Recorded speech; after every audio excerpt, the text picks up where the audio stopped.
Assalamualaikum warahmatullahi wabarakatuh. Apa kabar semuanya? Semoga semuanya diberikan kesehatan, keluasan rezeki. Amin Allahumma amin. Sebelumnya saya ucapkan terima kasih yang telah ikut wakaf di Pondok Pesantren Alisani, wakaf tanah. 1 meternya 120.000. Bisa dikirim ke rekening BCA saya. Juga terima kasih yang ikut jariah ya, bisa dikirim ke BSI saya.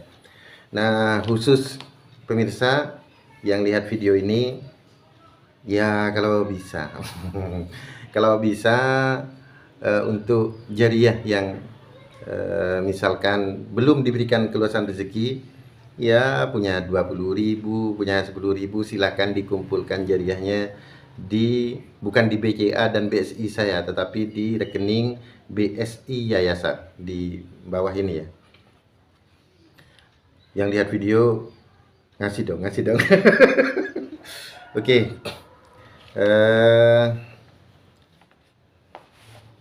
Kita akan membahas tentang mencoba ya menguak misteri ke atasnya Wali Songo ya.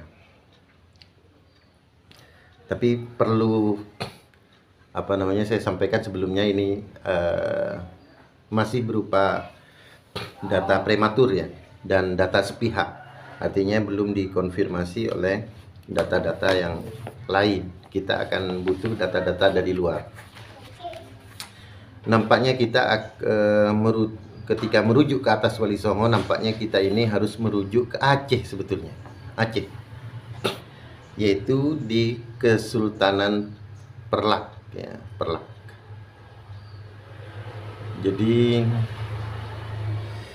di Aceh itu sebetulnya di Perlak itu di atasnya ketika itu sebetulnya itu sudah ada migrasi daripada zuriyah Rasulullah Shallallahu Alaihi Wasallam.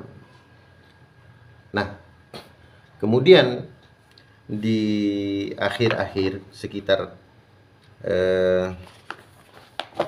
mana ini? Bentar. Sekitar abad ke-6 Hijriah ya, abad ke-6 Hijriah. Tepatnya yaitu 560 Hijriah. Ada seorang cucu dari Qadi di Baghdad itu yang hijrah ke Aceh.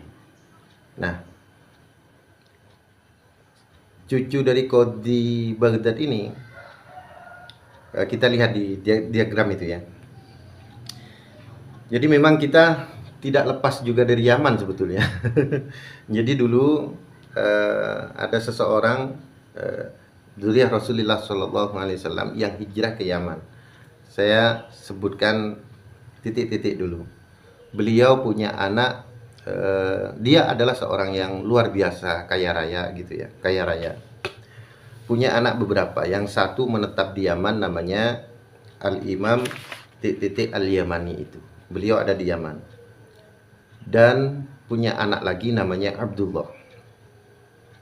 Nah, Abdullah ini kemudian diambil mantu oleh penguasa di Irak gitu, semacam gubernur lah.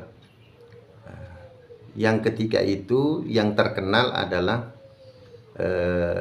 iparnya ya, iparnya. Jadi Abdullah ini menikah dengan Siti Maryam. Siti Maryam itu adik daripada penguasa di Irak ketika itu ya, Abul Wafa Musa Hadi Tajul Arifin. Beliau ada di Baghdad. Nah, ketika diambil mantu oleh ayahnya Abul Wafa Musa Hadi Tajul Arifin Baghdad ini, kan ini keluarga penguasa di Baghdad, maka Abdullah ini diangkat menjadi qadhi karena kealimannya yang ketika itu sangat-sangat luar biasa.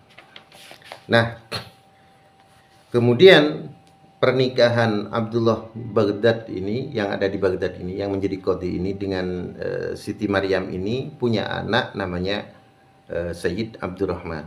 Nah, Sayyid Abdurrahman ini kemudian diangkat juga menggantikan ayahnya menjadi qadhi di Baghdad. Nah, beliau menikah sepupu. Menikah dengan siapa? Menikah dari pamannya yang ada di Yaman itu tadi. Nama istrinya adalah Rahilah. Rahilah ini adalah sepupu sekaligus istri daripada Abdurrahman. Dari Rahilah ini kan ada di Yaman. Dia ikut suaminya pindah ke Baghdad.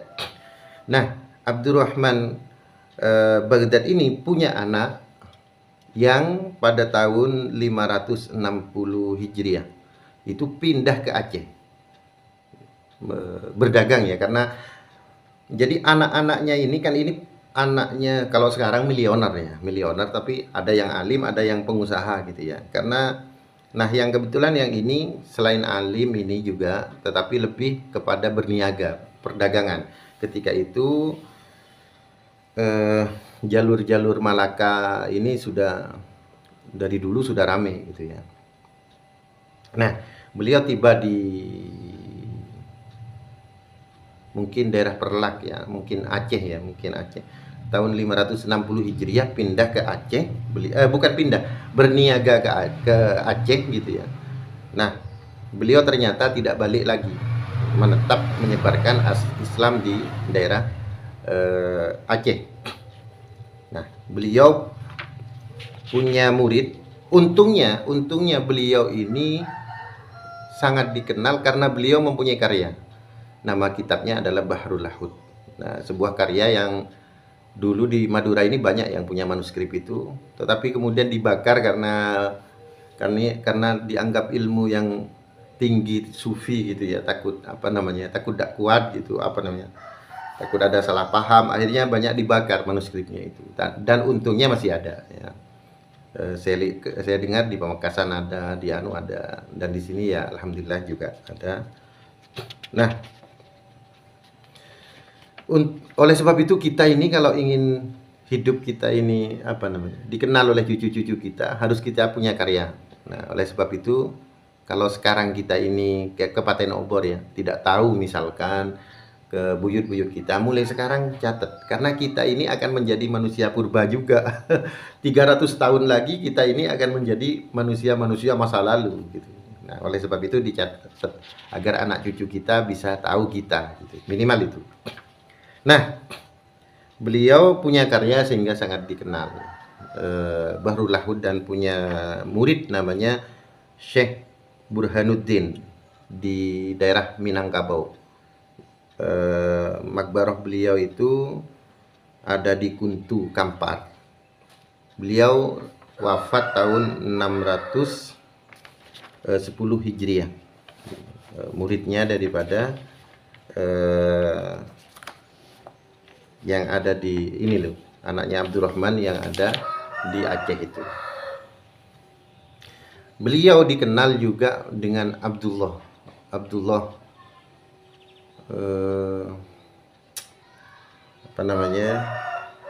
Abdullah Arif, atau sebetulnya Abdullah Al-Arif Billah gitu. Tapi orang-orang sering menyebut Abdullah Arif, atau kalau di beberapa data-data itu dikenal dengan Mahmud Al-Kabir gitu ya. Nah, atau juga kalau saya mendapatkan data juga, kalau saya lihat itu beliau Puyung Atung Bungsu. Beliau juga disebut dari Yaman ya. Ya kan, memang kan leluhurnya juga dari Yaman juga. Nah, dan ini berkaitan dengan Syekh Abdul Qadir Jailani. Bahkan ada yang mengatakan Syekh Abdul Qadir Jailani itu pernah ke Aceh juga, pernah ke Sumatera juga. Kenapa? Karena yang saya sebutkan tadi ini, Abdullah Arif ini, atau juga dikenal Mahmud Al-Kabir ini, adalah menantu daripada Syekh Abdul Qadir Jailani. Oleh sebab itu cerita bahwa Syekh Abdul Qadir Jailani pernah ke Nusantara, ke Sumatera itu ya bukan suatu hal yang tidak mungkin, karena mantunya ada di sini, menetap di sini, tidak mau balik lagi. Jadi beliau itu datang ke Aceh itu dan menetap, tidak balik lagi, dengan putrinya Syekh Abdul Qadir Jailani, istrinya itu tahun 560 Hijriah, artinya setahun sebelum Syekh Abdul Qadir Jailani wafat.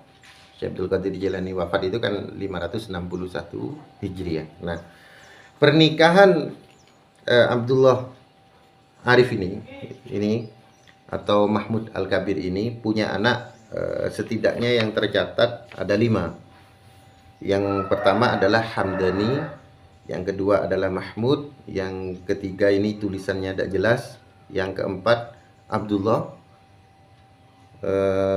Mungkin Abdullah ini juga terkenal, makanya ada 2 makam Abdullah. Yang mana ini yang Abdullah? Nah, anaknya juga namanya Abdullah. Mungkin beda orang antara anak dan ayah. Yang kelima yang berhasil tercatat itu adalah Ibrahim. Jadi Hamdani, Mahmud, satu saya takut keliru namanya kurang jelas, Abdullah dan Ibrahim. Nah itu. Nah ini yang nanti akan menurunkan juga ke sebagian wali songo. Nah ini saudara-saudara di Aceh juga mohon dibantu juga ya. Oh ya, saya ucapkan terima kasih ya. Jangan lupa ya, kirim-kirim ke ini. Assalamualaikum.